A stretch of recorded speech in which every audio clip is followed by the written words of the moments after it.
Welcome to the ultimate NBA season preview. I'm your host, Tenitra Batiste, and in this 6-episode series, we'll go around the NBA, getting insight and analysis from all 30 of our Locked On NBA shows with local coverage in a way no one else can. So in this episode, episode 3, Jake Madison joins us from Locked On Pelicans, Joe Mullinax, Locked On Grizzlies, Doug Norris, Locked On Nets, Nick Angstadt, Locked On Mavs, and Sean Woodley, Locked On Raptors. So Nick, we'll start with you. The Mavericks ended last season in a terrible way. It's kind of tough going out for Dallas. How will they be different this season?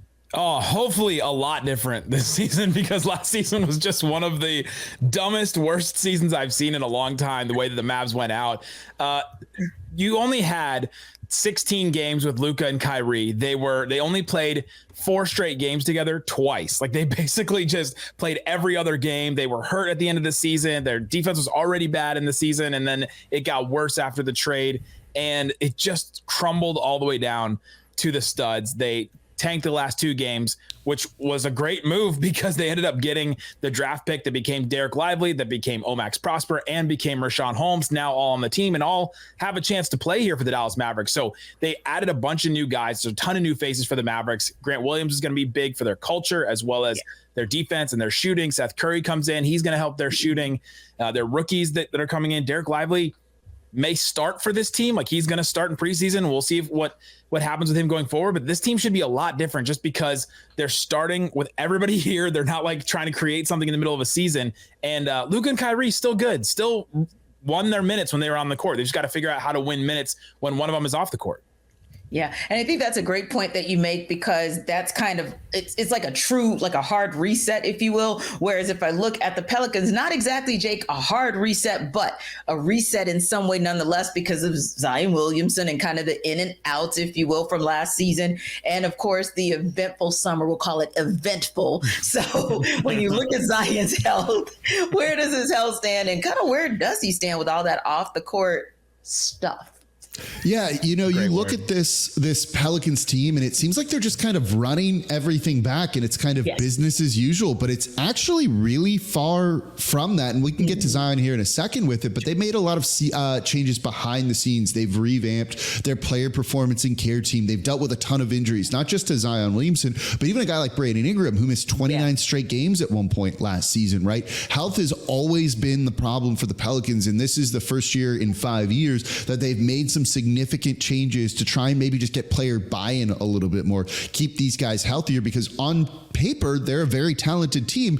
They just got to stay healthy, and that's been impossible for them. I think that also applies to Zion Williamson. Something woke him up this offseason, whether it was being kind of in the press for a lot of the wrong reasons, and that's putting it very mildly. He's also, what started all this is going to be having a daughter in November, and maybe that's caused him to mature a little bit. But at Media Day, on Monday, he spoke about how he's hired new trainers to be with him, a nutritionist, a personal trainer. He spent the entire offseason in New Orleans working out at the team facility, which is the first time that he's ever done that. He talked about wanting to build a better relationship with the team, that he's just kind of like finally being an actual professional NBA player in a way that he hasn't been before. So all of those changes to me, I think, are pretty significant. And if it means he can be healthy during the season, this team's good. They were first in the West in December when he was healthy, and they didn't even have Brandon Ingram. They had a top 6 offense with him out there, a top 5 defense, one of the few teams that could look at that, be that way for a period of time. If he can stay healthy, this team's still going to be really good, and that's kind of what they're banking on, and everyone's saying and doing all the right things right now.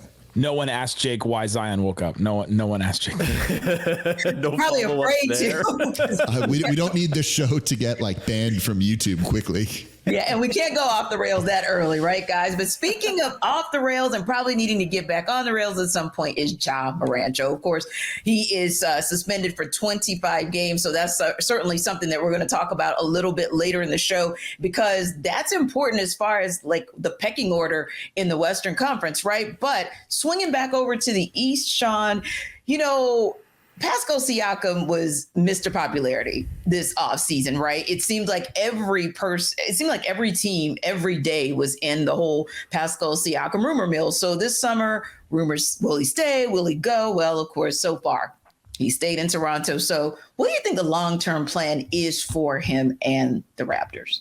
I have about as much an idea of this as the Raptors seem to after Media Day today, where Masai Ujiri and Pascal Siakam both seemed like very much not on the same page, which is exactly where you want to be to start a new season, with your best player and your front office head not really being on the same page. It's great. Everything's fine. There's no problems here to see. Everything's going to be great. New coach, great vibes. It's cool. Yeah, it was a strange summer for the Raptors, right? And I think, some of the changes could be good. Nick Nurse got let go at the end of the season. I think it was just time to end that relationship. It just really seemed to sour very quickly by the end of last season, just like milk sitting out in the sun. It just like, oh, okay, that's bad. No thanks. And they ended that. And I think that was the right move. I think Darko Rajakovic comes in as a pretty interesting new head coach prospect. Obviously, he's never coached before. That's the sort of thing with a coach, is you never really know how they're going to do in the job until they're in the job. But, as far as vibes on Media Day, Darko Rajakovic was the only guy really putting out the good ones. It seems like everyone's very happy with Darko. He seems to really kind of have a good sort of knack for communicating with the players. He's going to, shockingly run more than 7 players on a given night, like Nick Nurse just simply could not keep himself from doing last season. That's very exciting.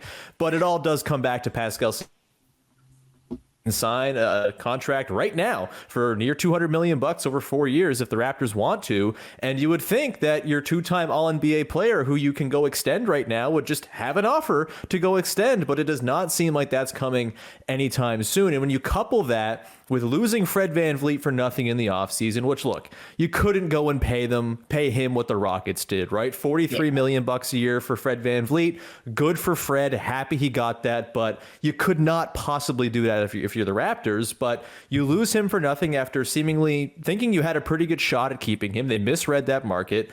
And now you come into this year, not just with Pascal Siakam as a pending UFA, but OG Anunoby has a player option at the end of the season that he's absolutely going to decline. And Gary Trent Jr. is a free agent as well after opting into the last year of his contract in the summer.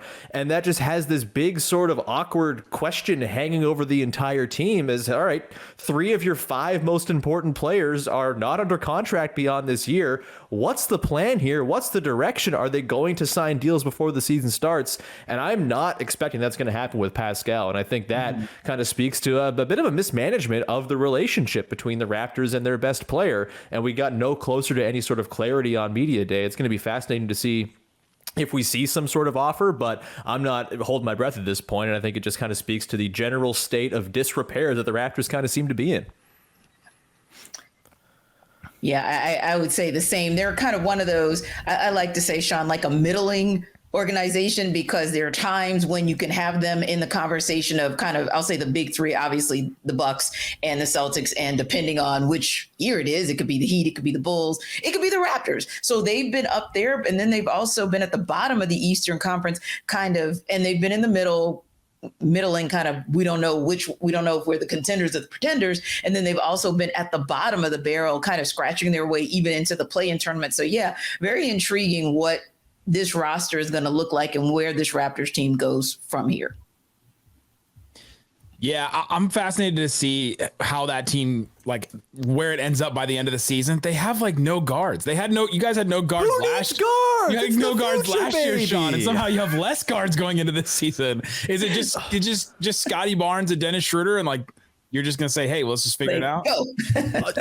Yeah, I guess. Yeah, it's pretty grim, man. I mean, there's a reason the Raptors were very much on the Damian Lillard, sweepstakes train, right? Like, I think that was very real interest, and I do think they had like a real offer on the table. I know they get clowned because they quote unquote wouldn't offer OG Anunoby. I don't think it's as simple as that, because I don't think if OG's in that trade that the DeAndre Ayton to Portland thing happens, and I think they prioritize that. And I just think Portland probably thought they could get more for Drew Holiday than OG Anunoby at this current point in their careers, and the sort of what contenders are looking for. And so, that, is a whole other thing. But yeah, like wanting Damian Lillard suggests that they do realize that guard play is important, in fact, and that pull-up shooting is like a valuable thing to have in 2023. It's shocking when you look at the roster how little of that there exists here.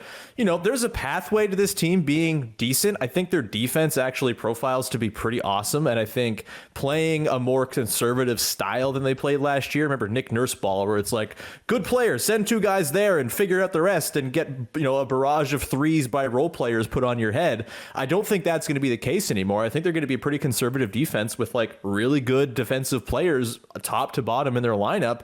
I think that's going to drive them, but the offense is going to be a real challenge, and not having a pull-up shooting guard threat at all in this team is going to put a ton of pressure on Scotty Barnes to tap back into the mid-range game that totally fell off a cliff for him last year. It's going to ask Dennis Schroeder to be FIBA Dennis Schroeder and not Dennis Schroeder, who we've known for 10 years. And like, look, was awesome for Germany this year. He's been that awesome for Germany for the last 10 years in international play, and is still Dennis Schroeder in the NBA. So if you're thinking, oh, FIBA MVP, he's actually an upgrade. No, he's not. He's just like a fine 6th man in a perfect world.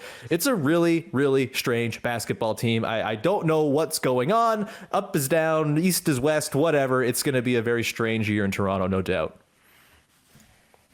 Yeah, strange is probably a nice way to put it. And, Doug, you could kind of say the same for the Nets, because it's kind of an interesting place where this was a team that within the last year or two was at the top of the sort of the food chain for the East, right? And everyone's thinking, okay, you've got Kyrie Irving, you've got Kevin Durant, like this should be instant kind of add water, mix, become champions. Didn't quite happen that way. So now this team finds itself really kind of maybe building around Mikal Bridges.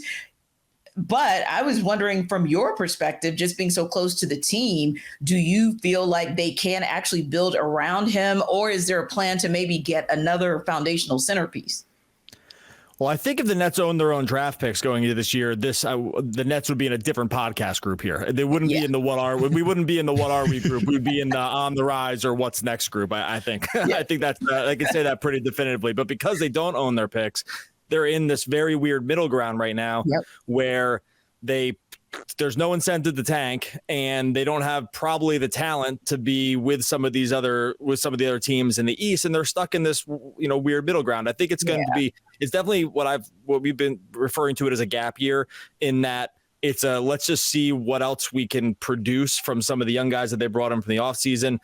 Clearly, they have one of the best contracts in basketball with Mikal Bridges. I mean, he showed that he is if not already a star, will probably be considered very much a star by the end of this season, with the increased usage and efficiency and really everything he's been able to do. The problem is beyond him. It's sometimes you have to squint to see it, where the talent is going to come from, where the scoring is going to come from. And, we can talk Ben Simmons. There are some other different angles here. Simmons probably being the next guy up in terms of question marks around what the team becomes, probably hinges on what he's able to come back and do or not do, depending. But the Nets find themselves in a very, very weird position right now. It's unenviable, because most times with this group, you would easily just say full reset time. We have Bridges. Let's see where we are in 2 years. We'll tank, and we'll grab some picks. But because they can't do that with the Houston picks, because of the Harden deal, they just are going to enter a season where I really think they're going to be fighting for the play-in. So it's really not the spot you want to be in terms of organizational sort of building, but it's where they are, and their future looks bright with some of the picks that they have. But I do think that this could be a season that it could be a slog at times, and that's one of my major concerns, just looking up and down the roster. Coming up, what are the expectations for these teams? But first, snap into action this NFL season with FanDuel, America's #1 sportsbook. Right now, new customers get $200 in bonus bets guaranteed when you place a $5 bet. That's $200 in bonus bets, win or lose. If you've been thinking about joining FanDuel, there's no better time to get in on the action. The app is so easy to use. There's a wide range of betting options, including spreads, player props, over-unders, and more. So visit FanDuel.com/lockedon and to kick off the NFL season. FanDuel is the official partner of the NFL. And listen, you can visit FanDuel.com and include their money lines, their props, so many opportunities there. And look, the NFL season is a great example of a topsy-turvy season where you probably need some good insight to help you to make the right bet. So again, visit FanDuel.com/LockedOn and kick off the NFL season with the official partner of the NFL.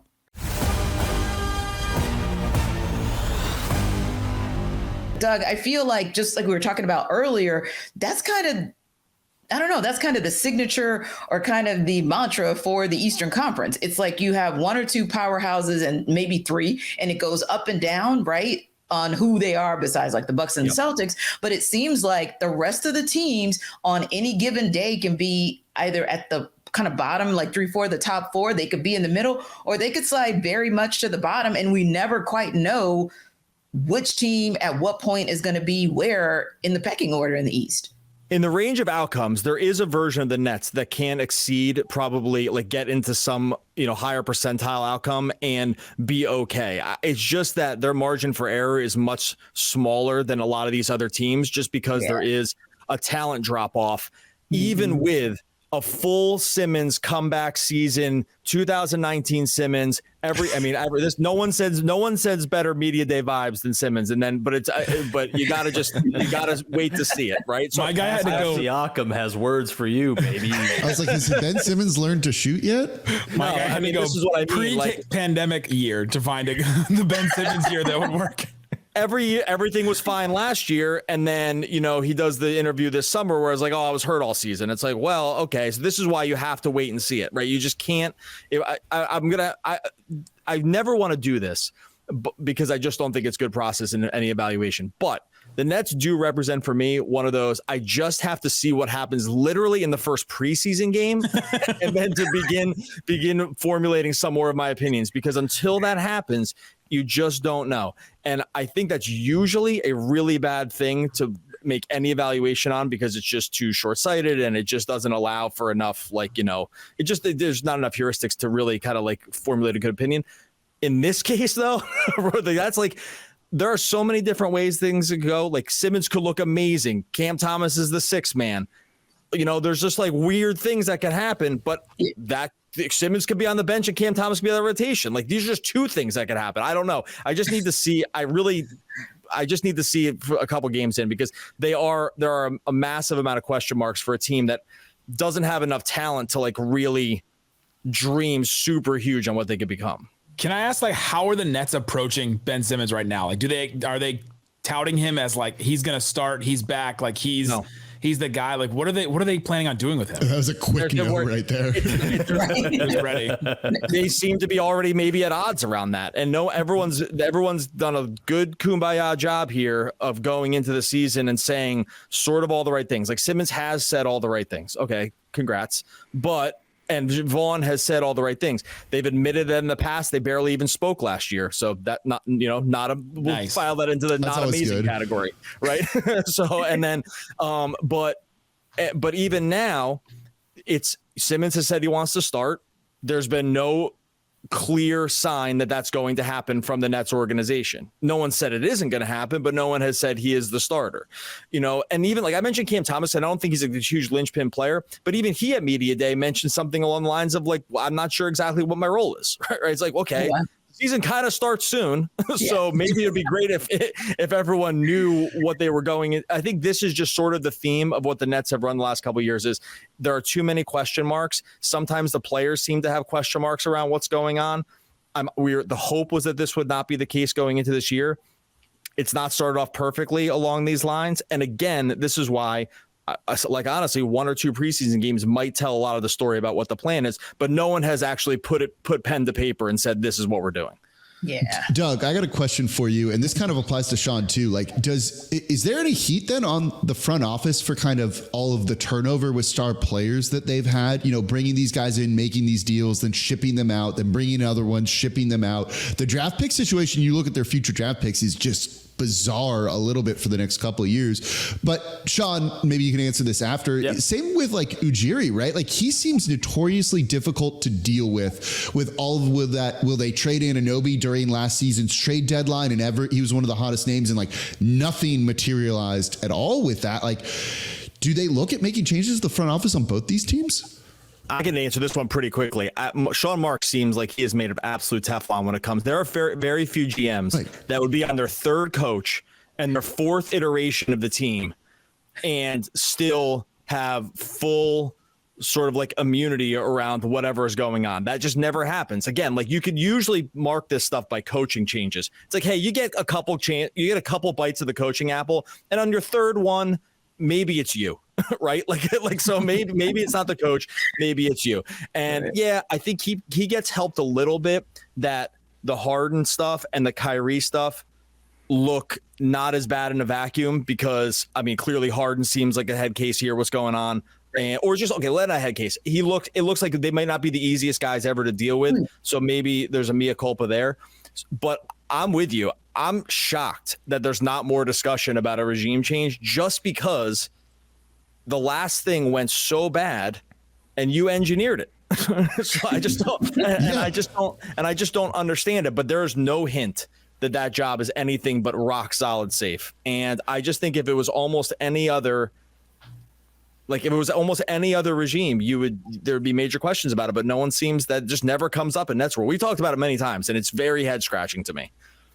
And on the Raptors, I think Masai Ujiri has a pretty long runway. I mean, he's won a title. He turned the Raptors from the Toronto Raptors into a perennial 50-win team and won a title. I think he's got a lot of grace here, but I also think it is starting to get a little hot, right? Like he just lost Fred VanVleet for nothing. You know, you talk about the OG Anunoby, will he, won't he trade and all that stuff. Like part of that I get. Also, part of it, I think, is maybe like we get too juiced up.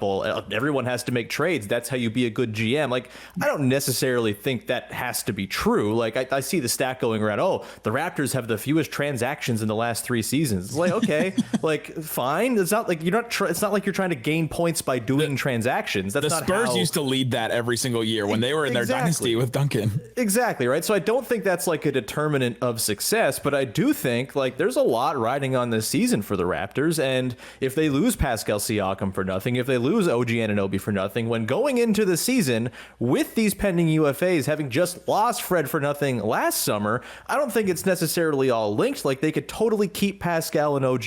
They have a track record of keeping their guys, but if they lose those guys, I don't know how you look at it as anything other than a massive failure, considering Fred, OG, and Pascal were basically like the pillars of the Masai Ujiri era when it came to development, when it came to late draft picks, when it came to guys who were backbone pieces of not just the title team, but the post-championship era as well. And so they have to get this right, whatever that is. They have to hope this Darko Rajakovic hire works out, and they really have to hope Scotty Barnes becomes the star everybody thinks he can be, because if not, you're sitting here with a pick out the door for Jakob Poeltl, who doesn't really fit very well with the best players on the team as a non-shooter, fits even less well with Fred VanVleet not around. Like, of course you have to start looking at the decision-making process and say, hey, what's going on here?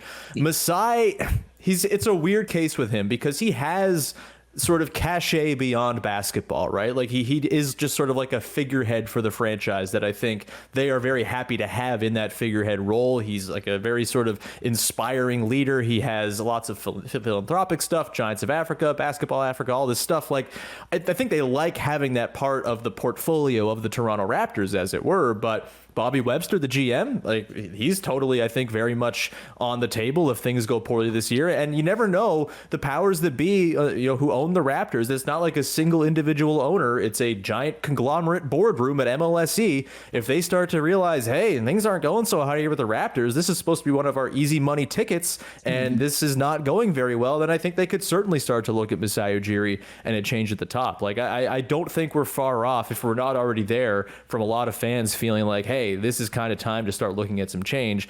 I have a hard time advocating to fire Masai Ujiri because I don't think you're finding another Masai Ujiri out there, but it's certainly, there's an argument to say that 10 years into his tenure that maybe things are getting a little bit stale. God, what would that be like to not have a figurehead owner that would just go on every podcast that exists and just like always talk and say things and man, like try to get set up his players with dates with Taylor Swift? Like what would that be like? I have no clue. It has its ups and downs, right? Like, I feel like there's positives to both situations. There's no Tillman Fertitta running rogue at MLSE, but there's the odd board member, I'm sure, who's got Tillman's inclinations, just doesn't quite get to put those on display for the world to see. I bet your conglomerate doesn't follow you on Twitter, Sean. I think the conglomerate is Twitter and is everything that we consume in Canada, considering it's the two telecom companies that run the entire country that own the team. Yeah, we're doing great up here in Canada. It makes perfect sense. So if Sean's internet gets throttled at some point during this, you can blame it on the ownership conglomerate. Exactly. We know why. So I think Sean and Doug kind of tapped into this a little bit with it's a head scratcher for them as far as what the expectations might be for the Raptors and Nets. So Nick and Jake, I'll start with you guys as far as expectations from your perspective. Nick, what's the expectation for this Mavs team this season? And then Jake, how about the same for the Pels? Oh, the expectation for the Mavericks is to just make the playoffs again. Just be a playoff team. At least for me, I'm sure there are expectations from fans that are a lot higher that'll say, well, you've got to win a playoff series. It's just so hard in the West right now. Everything's just so up in the air. Health is so up in the air. I don't know what's going to happen. My expectation is just get back in the playoffs. Be a top 6 team. Be, a play-in team maybe that can get into they can get into the playoffs, just make it back, right the ship. Doug keeps talking about a gap year. I feel like Sean has kind of talked about this as a gap year. I feel like it's kind of a gap year for the Mavericks in the sense that you've just got to figure out what you have. You've got to figure out what Luka and Kyrie are. You've got to figure out which of these young guys, which of these role players, Josh Green, Grant Williams, Seth Curry, Derek Lively, you've got to figure out which one of these guys can be part of your building blocks moving forward. And then you build on that from there. They're I don't know. They're 3 or 4 really good moves from being a title contender, but they've got to be really good moves. And you've got to nail some of these guys. They've got to be good early. And so, yeah, that's the expectation for the Mavericks right now. Nick, are we just assuming Kyrie Irving is going to be normal for a season of basketball? That feels dangerous. Doug, we just had media day. I was going to ask you. I was going to jump in and ask what your threat level midnight here is on Kyrie Irving here. Threat level 5 a.m. Just woke up, feeling great. It's Kyrie just said, I wish that this team and this organization would have drafted me. I wish I could spend my whole career with this organization. Jake just rolled his eyes, the biggest I've ever seen. We're in the weird honeymoon phase where the wedding just went awful. It was terrible, but it was not the bride's fault. It was not their fault at all that anything went wrong. And now we're in this weird honeymoon where we went to a foreign country and our money wouldn't transfer over. And we're just and so now I don't know when it goes bad. I'm just kind of sitting here waiting. If you would have just listened to my sit down interview with Kyrie at Media Day and just watched that, you would have no idea that guy went through a national controversy last year and the year before that with all these different things. And couldn't play home games. Pluralized that we're looking for here, not just. Also, nice little flex of my sit down interview with Kyrie Irving that I just literally talked to Zion today. You could do this. You could do the same thing. But I was planning on when I talk about the expectations. I know you were, and I'll call you out the same way. But we're in the honeymoon phase where it feels like he's settled in. He is 31 now. He's got 3 kids. Maybe he signed a deal. He got the deal that he wanted. And I feel like the two things that are different from his stops in the past, the things that will come back to haunt me later if it does, is the Mavericks know him. Jason Kidd was his favorite player growing up. Nico Harrison's known him since he was in high school. They have this history with all of them, that whole group. The Mavericks front office went to Kyrie and asked him for his input on some of the moves they made. He really was a proponent for Grant Williams to come on this team. They went out and got Grant Williams. There's a connection there that I think he didn't have in the past. They gave him the deal that he wanted. He got a player option at the end of that deal, which may not look very good on the surface, but if it keeps Kyrie happy and keeps Kyrie in a spot where he's going to play basketball and continue to stay on the team, then, hey, you pay it and then you hope that it works because they've made this decision. They've taken this risk and now they've just got to deal with it at this point. So my hot take here is I actually think and I've spent thousands of hours just talking about this guy in the last couple of years. I've listened to them. I actually think it's going to work. I actually am one of the few people that is going to say, I actually think at least for a season, it is going to work. And he will be quite the bar to clear. I know. Okay, let me put it differently. I think he's going to be awesome. Like, I think he's going to be, I won't even just say good. I don't think I'll go beyond. He'll just be normal. I think he's going to be awesome for the year. He was an all-star starter last year. He was good last year. No, but Doug said the whole season. That's the critical piece of what Doug is saying. I think it's a whole season. I think it's multiple seasons. I think he has it in him to do this. I think that I won't say much. I think there's a definite weird vibe from him for sure. And I think there's times where he talks where my eyes physically can't roll any farther into the back of my head. But I do think he has it in him to turn it on here in a situation that he probably does see as positive. I doubt he's lying about that. And so I actually think that there was a weird part of his thing, but there was also this like sort of a lot of very weird circumstances, that some of by which were his fault and some were not.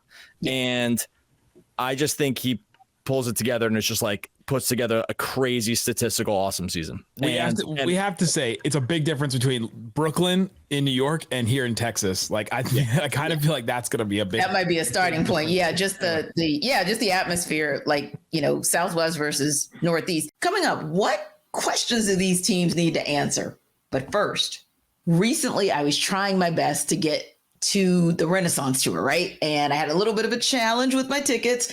And right about now, getting Braves tickets, what a frustrating experience. But you can get around some of those things if you're like me and you try to get the tickets on the cheap last minute. We got something for you, and that is Gametime. It's the only ticketing app that gives you complete peace of mind with your purchase. See the view from your seat before you buy, so you know exactly what to expect when you arrive. All-in prices show your total upfront, so you know you're getting a great deal without hidden fees. Buy tickets in seconds with just 2 taps. Gametime has deals on tickets right up to the start of the event, and even an hour after it starts. It's the place to find last-minute seats. Find exclusive flash deals and sponsored deals on tickets for football, basketball, baseball, concerts, comedy, theater, and more. Take the guesswork out of buying tickets with Gametime. Download the Gametime app, create an account, and use code LOCKEDONNBA for $20 off your first purchase. Terms apply. Again, create an account and redeem code LOCKEDONNBA for $20 off. LOCKEDONNBA. Download Gametime today. Last minute tickets, lowest price guaranteed.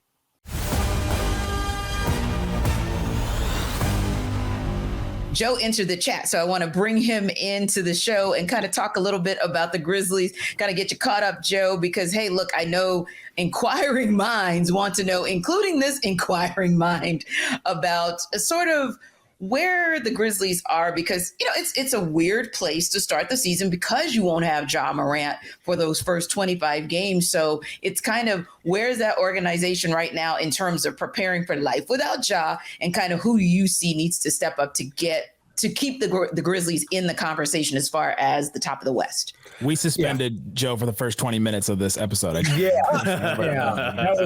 didn't want to come on. He's standing in solidarity with Ja Morant here. No, I thought about just boycotting it entirely because I was put in the "what are we" category, and I think I stand for DeMichael Cole, my co-host, and I when I say we reject that statement. And no offense to the people that are also here, very talented hosts of their various Locked On shows. I would say the Grizzlies are a contender in the NBA. FanDuel did not. Yeah, well, FanDuel has them, I think, like eighth in the odds and that sort of thing. And, I think... Which playoff round did they lose in last year? They lost in the first round, but thankfully that doesn't have anything to do with this coming season. Otherwise, that would mean the Pelicans would not make the playoffs at all. And they would, shots fired. Watch it off to the side. But that's probably what's going to happen anyway. I think that if you look at this Grizzlies team, it starts and ends with Morant, but I also think that this Grizzlies team, for the first time in the Ja Morant era, made moves with their eyes to the playoffs. And that's probably, and I was, subtle joking there. I think that the Grizzlies are in a fair place in terms of what are they because of that reality, because they're acting like a contending team for the first time. It was the first time in the Zach Kleiman era as GM that they went out and they gave up first round picks to bring in someone like Marcus Smart. Yeah. It was the first time that they made moves in the offseason that looked like a contending team actually looks. So DeMichael Cole, my co-host, and I, we're kind of in the same boat. We're not quite sure what we're going to get, because whether it's the first 25 games without Ja, that was revealed today that Morant's going to be with the team the entire time, which is phenomenal for the Grizzlies. I don't know how much it's going to help Ja Morant, tune into Locked On Grizzlies for that conversation. But it helps the Grizzlies a ton, and it allows for them to hit the ground running when he does return. But the biggest question for them is usually around Christmas time, you have a good vibe for assuming health and all that sort of stuff, who your team is. Because Morant's going to be out so long, you're not going to know that until closer to the trade deadline. So the Grizzlies still have all their first-round picks. They still have multiple tradable contracts. They could make a move for somebody if they wanted to, but we have no idea what this team's going to look like until much later in the season, and that really does limit our prognostication as to where they align in the current standings of the NBA. Yeah, but one of the good things, Joe, is, and I'll just kind of put a nice spin on it, not having Ja for the 25 games might just bring a healthy Ja. And so as you get deeper into the season and going into the postseason, that's where the Grizzlies might actually get a lift from not having him. So that said, I think you make a great point as well. Maybe getting a Marcus Smart is more playing chess and not checkers when you look at what the Western Conference is about. So you get him after 25 games, you're getting close to the trade deadline. You still have the ability to do some things. Kind of where do you expect this team to be when it's all said and done at the end of the season? I think that the first 25 games, everybody on this roundtable is going to be making fun of me because they're going to be about 10. They're going to be about 10 and 15. Well, I said this recently on another podcast. The thing about Tyus Jones is he was an excellent starter and a not good reserve, right? Like Tyus Jones was not good as the true backup to Morant. He was a good substitute teacher, I like to say. So I think Tyus Jones is going to have a great season with the Washington Wizards because he was a good starter for the Grizzlies. However, Marcus Smart, for those that watch, and I know I got a couple of Eastern Conference friends on here, Smart playing true point guard is not great. And I'm not really looking forward to that in these first 25 games. So I could see Memphis being like 10 and 15, the first 25, below 500 by several games. But I'm on record as saying I think they're going to be the best team in the NBA from December 19th forward. Because I think that highly of what Morant alongside Smart, alongside Bane, Desmond Bane going to have another opportunity to take a massive jump. Jaren Jackson Jr. is playing for a contract extension that could be over $300 million if he makes all NBA. So he is very much interested in having a great season. I think that you're going to see a renewed Ja Morant. In their media day interviews, both Derrick Rose and Marcus Smart made it very clear that they're not there to babysit Morant. They're going to push him. They're going to make him uncomfortable. I think it's the very best thing the Grizzlies could have done. They already have their stars, right? Jaren, Bane, and Ja are probably 3 of the top 40 or so players in the NBA. They've got those dudes. They don't need another one. Maybe they wanted another one, like a Mikal Bridges, OG Anunoby. Those types of guys would have been cool to have, but they got a guy who's going to help accentuate and build these young players. You compare it to Boston when Marcus Smart helped bring up Jason Tatum, Jaylen Brown. Obviously, with Smart taking that role with these young Grizzlies, I anticipate a similar leap. So I think that they're going to be the best team in the NBA from that point forward. It depends on how slow their start is, in terms of seeding in a loaded Western Conference, especially a top-heavy one at that. Well, just imagine how good their start could have been had they kept bronze medal World Cup hero Dylan Brooks on the roster, baby. Got 39 on the U.S. Killing it. Yeah. I look forward to him coming and really testing the integrity of the rims at FedEx Forum in Memphis when he comes for his revenge game and he shoots 3 for 20. Oh my gosh, the bricks. He could never. He's a changed man. Much like Kyrie Irving, Dylan Brooks is a changed man after this summer. Both of those guys are just going to completely turn over a new leaf. It's 100% going to happen. But it could happen because Jake believes that Zion Williamson has evolved and has grown, so that could actually benefit the Pelicans, right, Jake? So what are the expectations? But they don't want him to grow anymore. Isn't it the opposite? They don't want more. Ooh, shots fired again. I mean, look, if you want to take him from like somewhere between 6'6" and 6'8" and make him 7 foot, that puts him on a Giannis level there. I'd be all for that. I thought you meant like girth, I thought we were talking. Just the evolution of mind and spirit. Okay, all right. Sorry. When I say growth with Zion, I'm in a different plane, but that's okay. So in my exclusive one-on-one sit-down interview with him, I had a media day to hear. Always plug it. He said the expectations for the team were, for a good season or to win the NBA championship. And I think that's not necessarily realistic for the Pelicans here, but he's coming in with very much a different mindset. You can call it Zion 2.0, Zion 3.0, just bought more in than he ever has been before. And if he stays healthy, this team can be really good. And there's definitely a theme at Pelicans Media Day yesterday, Monday, whenever people are listening to this, that they know they have to win. Like they know they have to win. It's kind of a prove it year, a make or break year for this entire team. And look, there were some rumblings of would they trade Zion this offseason because of the issues they've had with him in the past. But if they go out and win, and there's enough talent on here, I think, to fight for home court advantage in the Western Conference. I don't know if they'll get that far, but they were first in the West last year for an extended period of time. They were top 3 seed for an extended period of time without Brandon Ingram as Zion carried them. As long as he's healthy, this team is going to be very good, very competitive. They're very excited about what the offense is going to look like with new associate head coach James Borrego, former head coach of the Charlotte Hornets, kind of revamping the offense a little bit. Everyone's just got this business-like mentality about them because they know they need to get things done this year. It's similar to what Nick was saying. You've got to get into the postseason, right? Like number one, that's the biggest thing, but I think you need to at least look competitive in a first round series as well. I don't know about winning a series because it is that hard in the West right now with it just being an absolute arms race, but their expectations are playoffs at the minimum, 6 seed or better. And I think that's going to be really realistic for them, kind of based on the approach that everyone's taking. And I think you'll finally see if and when Zion gets hurt in the regular season, which is going to happen at some point, it won't be like a season-ending injury for him. He'll be able to kind of come back from that sooner rather than later because of the new approach the team's taking. Yeah. Now I'm going to ask you guys a question that doesn't deal with your team. Going to kind of ask you to point to another team on the panel. But if you look across our panels, Raptors, Pelicans, Grizzlies, Mavericks, Nets, other than your own team, which team would you say has maybe the quickest path to being a true title contender this season?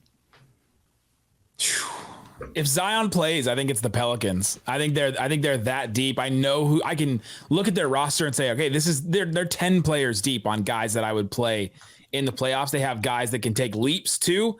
Trey Murphy, when he comes back from injury, can take a leap, and that could push him forward. If Zion's healthy, I mean, he's all NBA, and there's only a couple here that have all NBA. There's only a couple all NBA players here. So I think it's probably the Pelicans just because of their depth.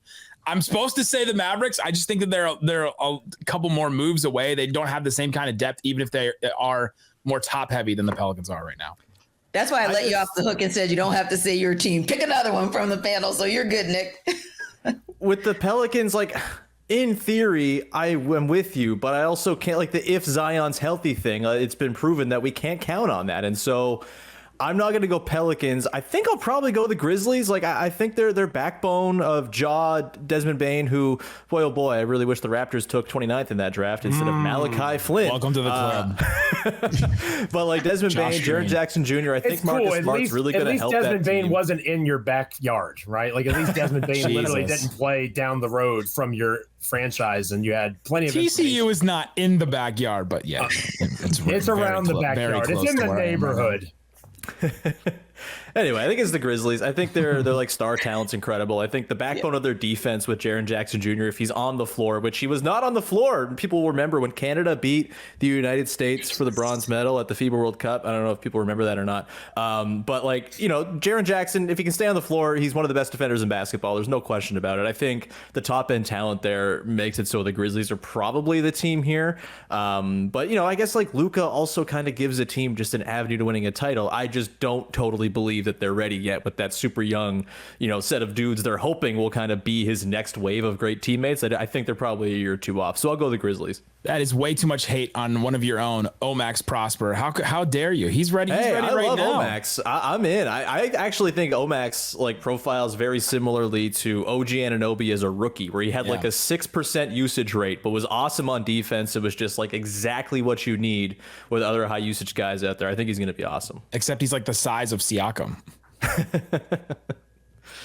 What say you, Doug? Yeah, I think you got to just go Luka and the Mavs. Between that and Kyrie and what they added in the offseason, if you get elite rim protection, let's say Lively is just ready. I'm not sure. He's super young and raw, but that's kind of exactly what they need. And what you said before about these low usage but defense first guys like Omax, who I wanted the Nets desperately to draft, and Grant Williams. Like those are just like the perfect pieces to add around those two other guys that really just could literally take all the shots and be super, super, super efficient. So I just think that team, I don't think that's like super likely, but if there was a team that could really exceed expectations, like come out of the gate where everyone really gets along and everyone's just playing the best version of themselves, that team, the Mavs, could be really awesome. It's fraught with peril with some of the other things that are going on. No, you already said it's going to go well, Doug. You can't go back. I do. I think the Mavs. I think they made every right move this offseason. Honestly, I think they just kind of nailed everything, and I do think it's realistic. I don't think they can win the championship, but I think they can. I think they're probably being slept on in like a weird way just because of how last season ended. But no, I'm really bullish on the Mavs. I like it. I think it's Grizzlies here because they're the team that's kind of done it before in terms of their record, right? Yeah, you're missing Ja Morant for the first 25 games here, but there's some depth. They know how to play together. They're well coached. As Joe was saying, they've made moves to kind of really go a little bit more all in and try and solidify some of that depth, I think. And I think when you look at their track record, it shows it, right? We've seen Luka do some things in the postseason, but I'm still worried about Kyrie Irving. I'm a little bit worried about the depth there. I think I just look at, of all the teams here, that I would trust the Memphis Grizzlies more so than any other one.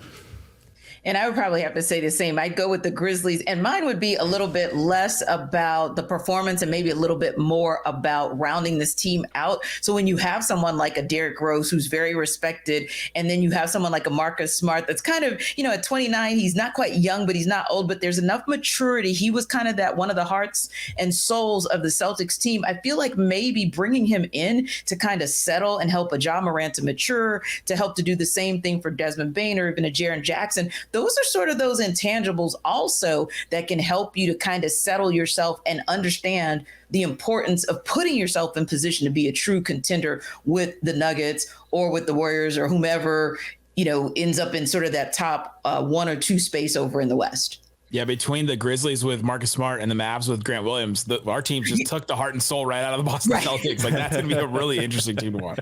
It's cool. They have Kristaps Porzingis. It's going to end perfectly for the Celtics. A classic heart and soul guy that loves being the fourth option on offense. Mm-hmm. Exactly. When he's actually available. So that'll be interesting to see as well. Unless we say, in Western Conference is kind of that quirky one as well, where they've got their 1-2, and I don't know if you'd even call it a 2-punch. I feel like it's the Nuggets, and then everybody else, I just feel like it's still kind of up in the air depending on how all of the new pieces and all of the shifting pieces kind of fall. But good talk, guys. This will do it for episode 3, the ultimate NBA season preview with teams that we're unsure of. To find out where all of the NBA teams land this season, check out Locked On NBA and get all 6 episodes of the ultimate season preview. See ya.